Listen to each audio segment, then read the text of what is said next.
So as you can see with the Surrealist painting, I've already started blocking out my main colors. I've got a basic flesh color right here.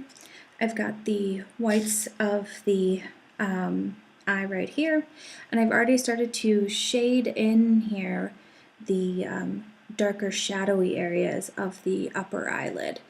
I have found that tool-wise, it is great to work with a paper towel, a big container of water, which I change frequently. I also have my little colors. This is my basic flesh color. I have a basic red that I really haven't been using that much, a basic brown that I've mixed, and then I also, because I am cheap and I don't have a palette right now, I actually am doing this on a piece of glass kitchenware because it washes off super easy in the water, which is what's nice about acrylic. Plus, it's really nice because it has a lot of blending area, so it keeps my palette really clear. I wash off after, you know, a painting session, or if I'm changing my color scheme.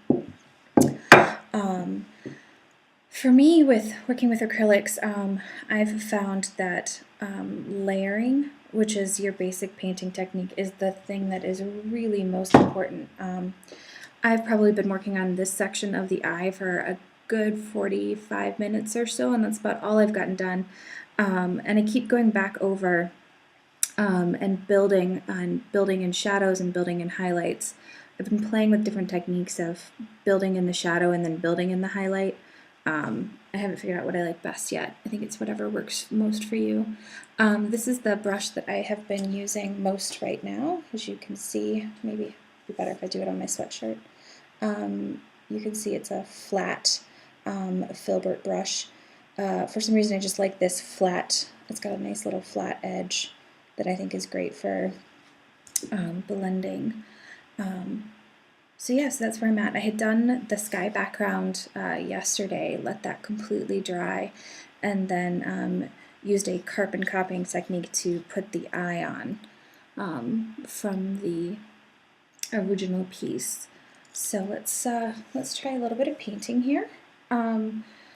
This I kind of use, this is my paper towel. I have a whole bunch of these stacked over to my left here. As you can see, I continually am wetting my brush and wiping it off, clearing paint. The other thing that I've been doing is after I pick up a little bit of paint, if it's too much, I will dab it off on the paper towel in order to reduce the amount that's actually going on my piece. So I've been finding that pretty effective at working with my blending technique. The other thing that you need to remember about acrylic paint is depending on the colors that you're working with, they will change as they dry. So sometimes they will dry down a little bit darker, and sometimes they'll dry just a smidge lighter than you want, which is why I've been going back in. It is the nice thing about acrylic paint, as you can see, it dries really, really quickly. I'm going to show you what I've gotten done so far. You can see that I've been trying to build in some darker areas here because there's quite a deep shadow in that area. I think I need more now that I'm looking at it. That's the other good thing. If you've been working on a painting for a while, to walk away. It's true in all forms of art, sculpture, photography, everything. Just if you're having trouble, you don't know what you need to do next, leaving and coming back to it, it's almost like your eyes instantly see what the problem is and what you need to change. So that is where we're at right now. I'm going to show you how I've been blending.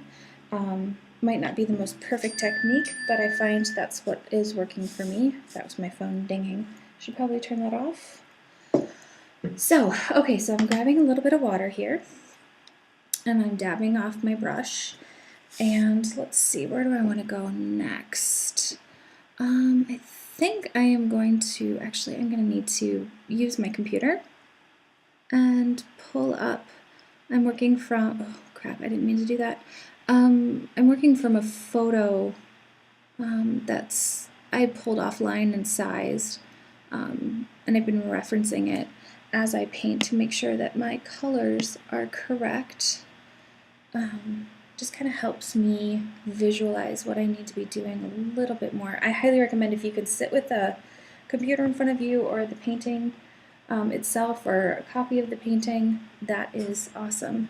So, okay, I think I need to build just a bit more shadow in here. So, re-dabbing my brush.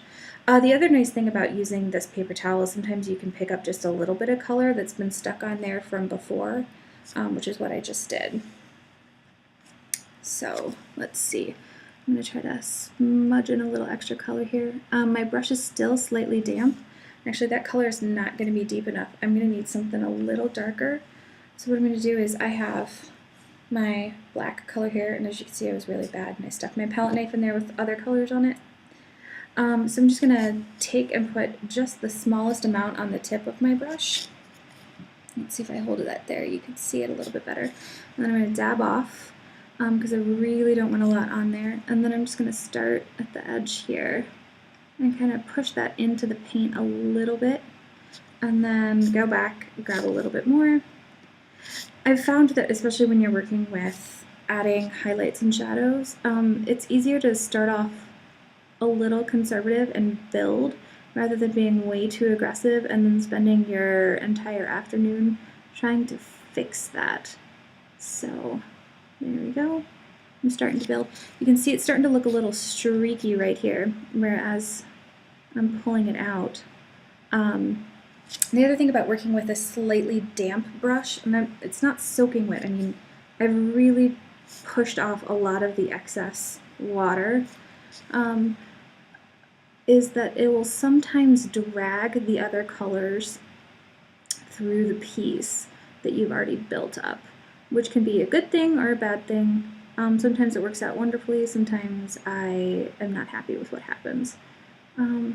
So as you can see now, I've started to hit too much on this light brown color, and it's pulling that light brown color back into my shadowy area, which is not what I want. So I'm going to grab a little more black, dab off the brush, and pull forward again, and try to be a little bit more aggressive here. And my brush is drying out, so I gotta re-dab, brush off, and smudge. Shoot. Now, the other thing that you're going to want to make sure you do is change your water frequently. When your water starts to get dirty, that can have a color transfer effect, which is not what you want. So let's do this. I'm going to push that in a little bit more, and then way too much there on my brush. Push in. Okay, so now I'm being a little bit more aggressive for you guys so that you can maybe see the difference just a little bit more. Okay.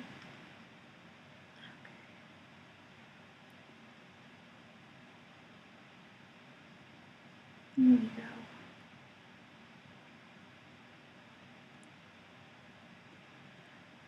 And again, acrylics dry just so unbelievably fast.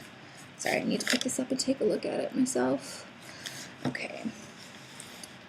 So as you can see, I've started to really build that color in there. I'm trying to figure out the best angle for this. Ooh, too shadowy there. Not the best camera in the world. But you can see I've started to build that shadow in. And if you take a look at the reference photograph, you'll see that it's fairly dark. Now what I'm going to do is go back over the top of that super dark color, cleaning off my brush. Over and over again is what I do.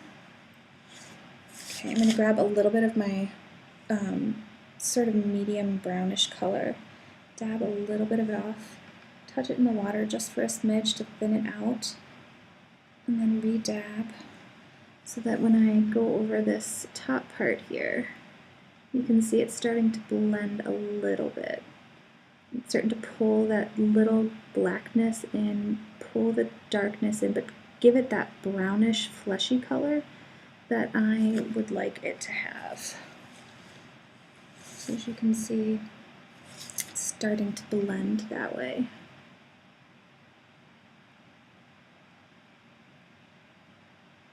And the more I work towards the center here, I'm going to try to pull in this highlight. There is a highlight in the image that kind of tends to run this way. So the thing about the Surrealist painting is that it's very, very smooth. Like the way the paint is applied is so blended. And in all probability, they were not working with acrylics, they were working with a oil system. But we are not working with oils, we are working with acrylics, so we have to work within the parameters that the acrylics give us, which can be occasionally frustrating, but some people really adapt well to the quickness of them.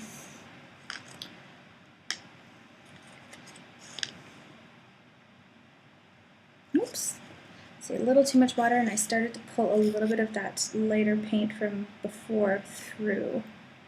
I'm just going to re-dab and start back here and pull forward. And sometimes when the canvas area gets a little too wet from the color, from the water, from the paint, it's best to let it dry a little bit, because otherwise you just end up with these streaks. So I'm really going to give my brush a good scrub here. And then I'm going to give it a little dab one more time. And then just pull from this direction and try to smooth that out. Make it nice and blended looking. I'm going to take one more slight pass at this part right here before I end the video where we're at for the time being. I hope that has helped you guys figure things out just a little bit. Otherwise, you can always ask me in class. I'm more than willing to give you guys a little primer if you're struggling with a certain technique.